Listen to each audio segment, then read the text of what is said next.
Baiklah, Assalamualaikum warahmatullahi wabarakatuh.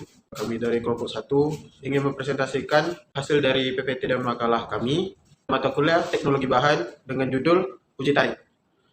Sebelumnya saya akan memperkenalkan diri saya, yaitu Hafiz Syairan Nasution dengan NIM 190675050. Baiklah, untuk materinya yaitu uji tarik. Uji tarik. Salah satu pengujian tegangan regangan mekanik yang paling umum dilakukan dalam pengujian tarik. Pengujian tarik dapat digunakan untuk mendapatkan beberapa sifat mekanik material yang penting dalam desain.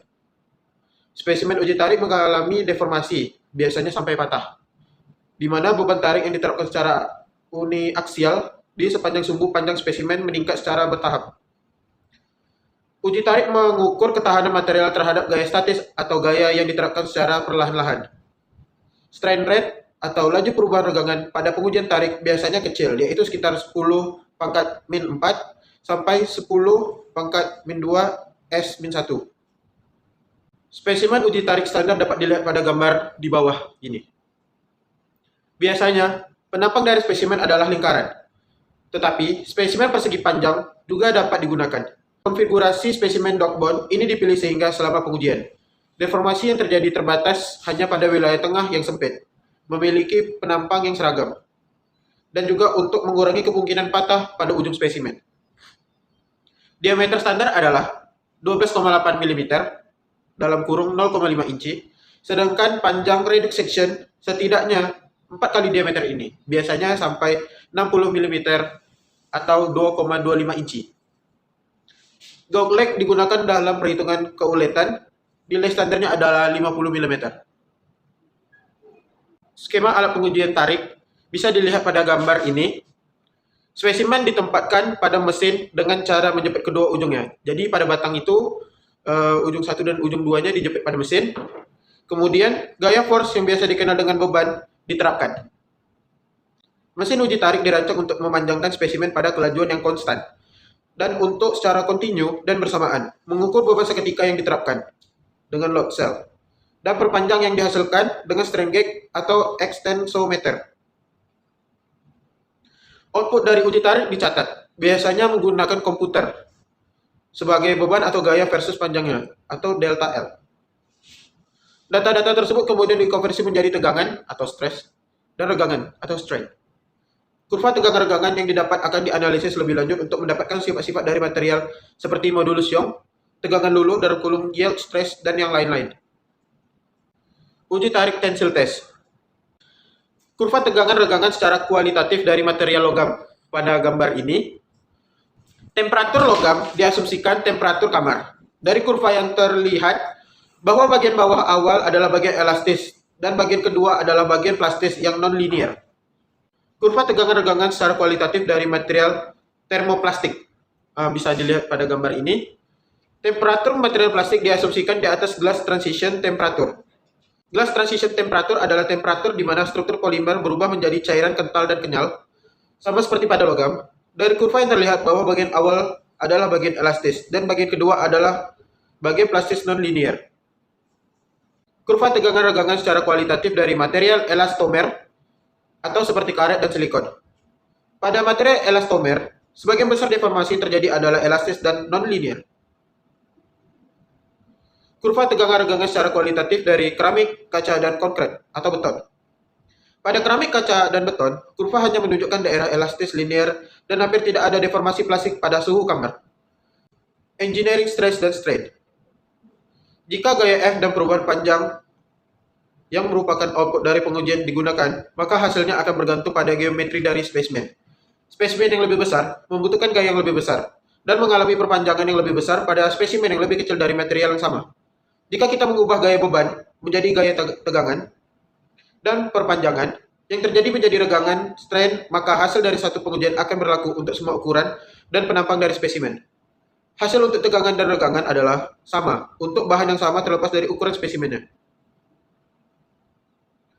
Untuk itu, kita menggunakan engineering stress atau tegangan teknik, yaitu S sama dengan F A0. Untuk engineering strain, regangan teknik, E sama dengan delta L per delta 0. Di mana A0 luas penampang awal dari spesimen sebelum pengujian dimulai. L0 Jarak original antara kedua titik penanda dari alat pengukur atau gauge delta L adalah perubahan panjang setelah gaya diterapkan. Sifat-sifat yang diperoleh dari uji tarik. Yang pertama itu yield strength atau kekuatan luluh. Ketika kita menerapkan tegangan pada suatu material, pada awalnya material tersebut akan mengalami deformasi elastis. Deformasi elastis, regangan yang terjadi akan pulih sepenuhnya ketika tegangan yang diberikan dihilangkan. Ketika tegangan yang diterapkan terus ditingkatkan, maka akhirnya menyerah kepada tegangan yang diterapkan dan mengalami deformasi elastis dan plastis. Nilai tegangan kritis yang diperlukan untuk memulai deformasi plastis didefinisikan sebagai batas elastis material atau elastic limit. Pada material logam, elastic limit ini adalah tegangan yang dibutuhkan untuk memulai pergerakan dislokasi atau slip. Batas proporsional adalah tingkat tegangan di mana hubungan antara tegangan dan regangan mulai tidak linear. Pada grafiknya itu seperti ini. Pada bagian besar material, batas dan elastis dan batas proporsional adalah cukup dekat. Baik nilai batas elastis maupun nilai batas proporsional tidak dapat ditentukan secara tepat karena nilai yang diukur bergantung pada sensitivitas peralatan yang dipergunakan. Oleh karena itu, kita mendefinisikan nilai batas elastis terdapat pada offset strain value atau nilai offset regangan. Biasanya sekitar 0,002 atau 0,2%. Lihat pada gambar di samping. Ketika kemudian menggambar garis yang sejajar dengan bagian linear dari kurva tegangan regangan teknik yang dimulai dari nilai offset regangan ini. Nilai tegangan yang didapat pada perpotongan garis tersebut dengan kurva tegangan regangan teknik didefinisikan sebagai kekuatan luluh offset atau offset yield strength atau sering disebut dengan sebagai kekuatan luluh yield strength atau sigma Y. Untuk gambar yang lebih jelasnya seperti ini. Untuk beberapa jenis material, transisi dari deformasi elastis ke deformasi plastis terjadi secara tiba-tiba. Proses transisi ini dikenal sebagai fenomena titik luluh atau yield point phenomenon. Pada gambar di samping, terlihat bahwa pada material-material ini, pada saat deformasi plastik baru dimulai, terjadi penurunan tegangan secara tiba-tiba pada titik upper yield point atau sigma 2. Besar dari tegangan kemudian menurun dan berosalasi dari sekitar nilai rata-rata yang didefinisikan sebagai lower yield point atau sigma 1. Pada material ini, kekuatan luluh biasanya ditentukan dari offset regangan 0,2%, seperti yang ditunjukkan pada slide sebelum tadi. Seperti yang ditunjukkan pada slide sebelum ini. Kurva tegangan regangan pada baja rendah karbon atau low carbon steel tertentu mempunyai dua buah titik luluh seperti pada gambar di samping. Material tersebut diharapkan akan mengalami deformasi plastis pada tegangan sigma 1.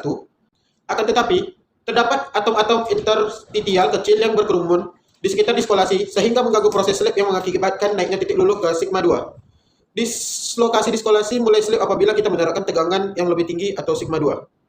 Setelah slip terjadi pada sigma 2, dislokasi ini menjauh dari kelompok atom-atom kecil interstitial tersebut dan kemudian bergerak sangat cepat pada tegangan yang lebih rendah atau sigma 1. Saat kita ingin merancang komponen untuk aplikasi yang menahan beban, maka kita lebih suka apabila deformasi plastis yang terjadi sedikit atau bahkan tidak ada. Akibatnya, kita harus memilih material sedemikian rupa sehingga tegangan desain jauh lebih rendah dari kekuatan luluh pada temperatur di mana material tersebut akan digunakan. Sebagai alternatif, kita juga dapat mendesain komponen dengan penampang yang lebih besar sehingga gaya yang diterapkan menghasilkan tegangan yang jauh di bawah kekuatan luluh. Pada sisi lain, jika kita ingin membentuk material menjadi komponen, sebagai contoh selembar baja yang dibentuk menjadi bodi mobil, kita perlu menerapkan tegangan yang jauh di atas kekuatan tubuh. Perkenalkan, nama saya Ahmad Ripai Siombing. Di sini saya akan melanjutkan presentasi yang selanjutnya tentang sifat-sifat yang diperoleh dari uji tarik. Yang kedua, tensile strength, kekuatan tarik. Tensile strength atau kekuatan tarik pada saat gaya maksimum diterapkan, maka tegangan yang diperoleh adalah kekuatan tarik atau tensile strength, yang merupakan tegangan maksimum pada kurva tegangan teknik. Selanjutnya, tensile strength kekuatan tarik ini juga dikenal sebagai kekuatan tarik ultimate. Pada banyak materi yang bersifat ulet, deformasi yang seragam tidak bisa selalu dipertahankan selama proses pembebanan. Artinya, pada suatu saat selama proses pembebanan, satu bagian dari material mengalami deformasi yang lebih besar dari bagian yang lain. terjadi penurunan lokal yang besar pada penampang tersebut. Fenomena ini dikenalkan dengan istilah necking, di mana bagian yang terdeformasi lokal ini disebut sebagai neck. Kekuatan tarik atau tensile strength adalah tegangan di mana proses necking mulai terjadi pada logam yang bersifat ulet. Karena luas penampang menjadi lebih kecil pada titik di mana tensile strength terjadi, dibutuhkan gaya force yang lebih rendah untuk melanjutkan deformasi. Dan tegangan teknik yang dihitung dengan menggunakan luas penampang awal atau anol menjadi berkurang. Yang ketiga, elastic properties atau sifat-sifat elastis. Modulus elastisitas atau modulus Young adalah kemiringan dari kurva tegangan-tegangan pada daerah hubungan antara tegangan dan regangan. Pada wilayah elastis dikenal sebagai hukum Hooke. Modulus elastis suatu material terkait dengan kemiringan dari kurva gaya versus jarak interatomik. Kemiringan yang berkorelasi dengan energi ikatan yang lebih tinggi dan titik lebur yang lebih tinggi, mempunyai arti bahwa diperlukan gaya yang lebih besar untuk meregangkan ikatan atom sehingga materi memiliki modulus elastisitas yang tinggi. Gaya-gaya yang pengikat atau binding force, dan demikian juga dengan modulus elastisitas biasanya akan lebih tinggi pada material dengan titik leleh tinggi, atau bisa dilihat tabel di samping. Pada material logam, modulus elastisitas dianggap sebagai sifat yang tidak sensitif terhadap struktur mikro karena nilainya didominasi oleh kekuatan dari ikatan atom. Ukuran butir atau grain size tidak memiliki efek besar pada modulus Young. Akan tetapi, modulus Young memang bergantung pada orientasi dari material kristal tunggal atau single kristal, bergantung pada arah kristalografi. Pada material keramik, modulus Young tergantung pada tingkat porositas.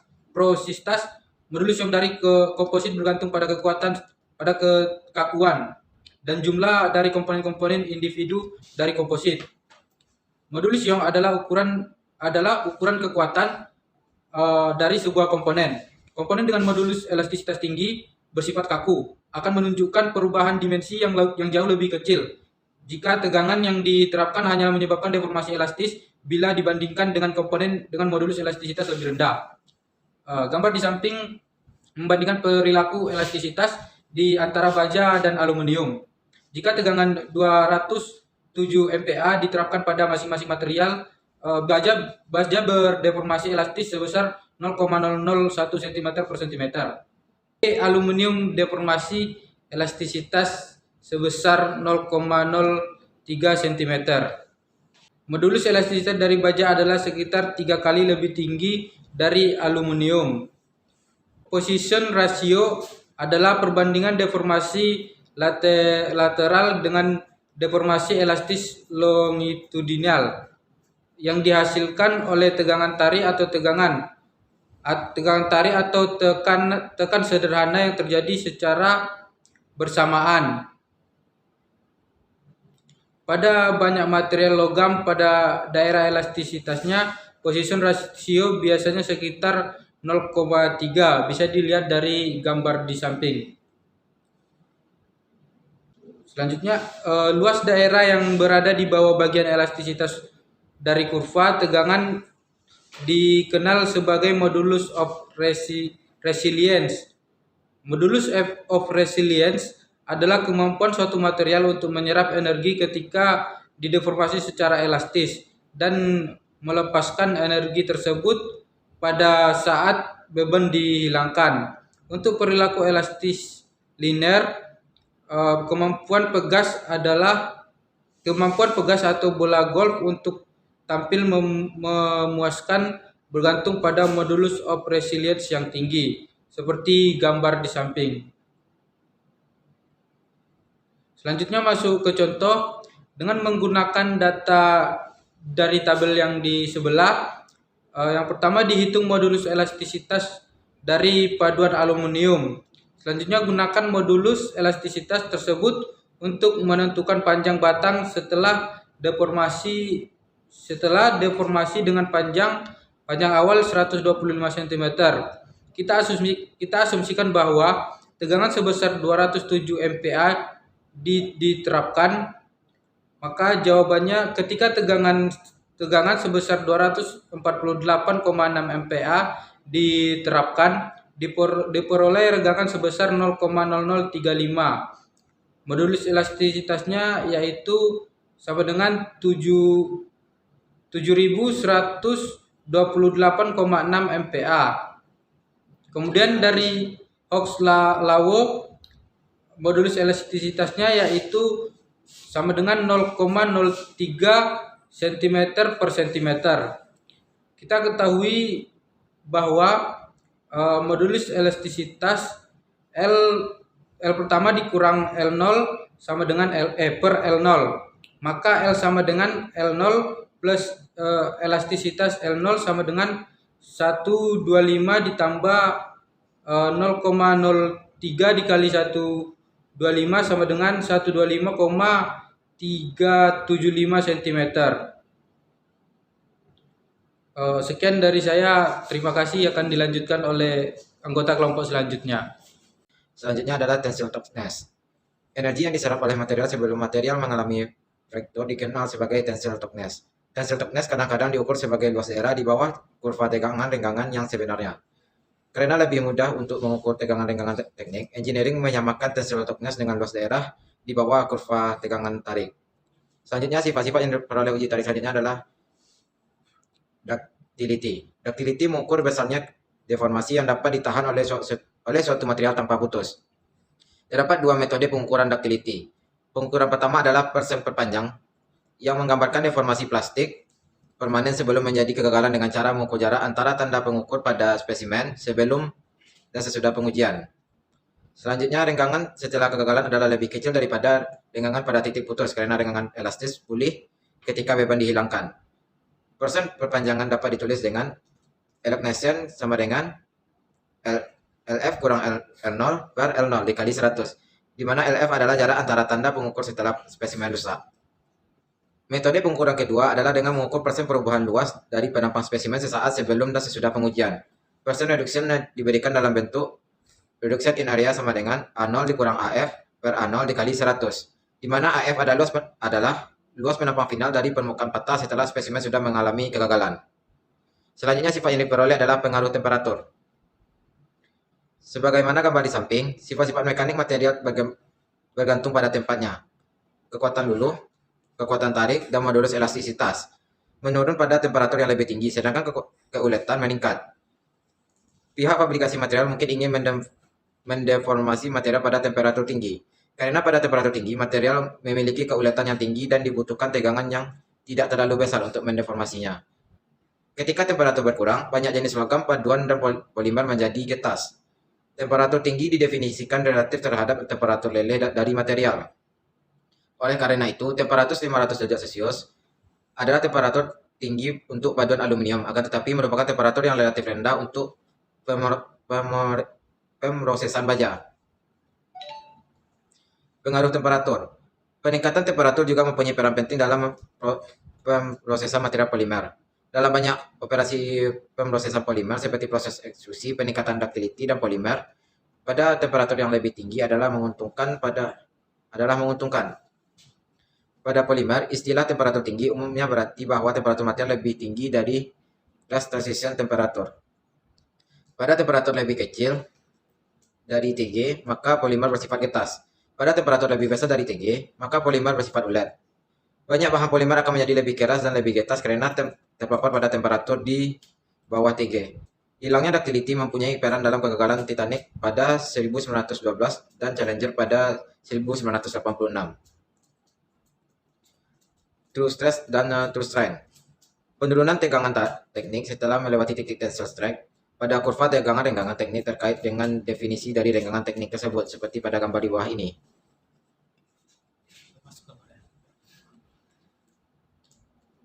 Penurunan tegangan tersebut terjadi karena kita menggunakan luas daerah awal atau A0 dalam perhitungan.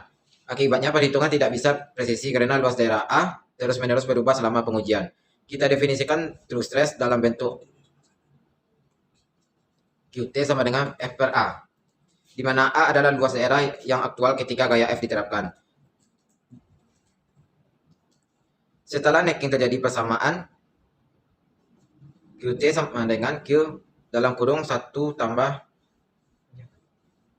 sigma dan sigma T sama dengan in 1 tambah sigma tidak kurung A0 per AF.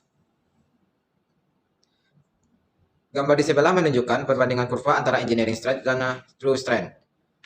True stress terus mengalami peningkatan setelah necking karena meskipun beban yang diperlukan semakin berkurang, akan tetapi luas permukaan potong dari spesimen bahkan lebih berkurang. Untuk aplikasi struktural, kita sering tidak memerlukan true stress strength. Perbedaan yang signifikan antara kedua kurva terjadi hanya ketika necking dimulai.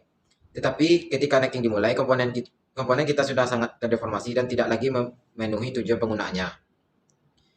Contoh, pada gambar, spesimen dari paduan aluminium dengan panjang awal 5 cm dengan diameter awal 1,263 cm memiliki data-data hasil pengujian seperti yang terlihat pada tabel di sebelah. Bandingkan engineering stress strength dan true stress strength dari paduan aluminium tersebut adalah beban maksimum atau diameter 1,243 cm, fraktur atau patah di diameter 0,995 cm.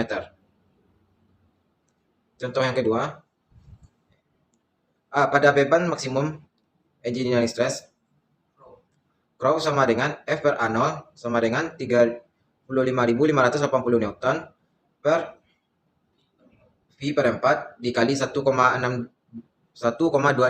cm pangkat 2, sehingga dapatkan hasil 283,9 MPa. Sedangkan true stress-nya, Rho sama dengan F per A sama dengan 35.580 Newton dibagi V per 4 dikali 1,243 cm pangkat 2 dan didapatkan 293,1 MPa. Engineering strength-nya E sama dengan L dikurang L0 per L0 sama dengan 5,3 dikurang 5 per 5 dan didapatkan hasilnya 0,06 cm per cm. True strength-nya E1 sama dengan 1N dikali L per L0 sama dengan 1N dikali 5,3 per 5 dan didapatkan hasilnya 0,058 cm per cm. Selanjutnya, pada saat patah atau fraktur engineering stress, Rho sama dengan F per A0 sama dengan 33.800 Newton per V per 4 dikali 1,263 cm pangkat 2 dan didapatkan hasilnya 269,7 MPa. True stress-nya, Rho sama dengan V per A, F per A sama dengan 33.800 Newton dibagi V per 4 dikali 0,995 cm pangkat 2 dan didapatkan hasilnya 434,5 MPa. Engineering strength E sama dengan delta R per L0 sama dengan 0,5125 per 5 dan didapatkan hasilnya 0,1025 cm per cm. True strength E sama dengan in dalam kurung A0 per AF sama dengan in V per 4 dikali 1,263 pangkat 2 per V per 4 dikali 0,995 pangkat 2 dan didapatkan hasilnya 0,476 cm per cm.